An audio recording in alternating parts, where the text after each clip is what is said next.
வள்ளி மயில் கைபிடித்து முருகன் வண்ண மயில் மீது வாரானையா.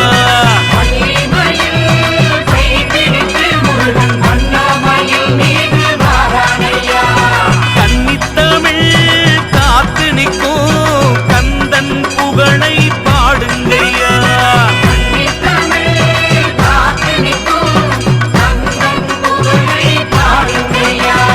அழகென்றால் முருகன் தான், தமிழ் என்றால் முருகன் தான்.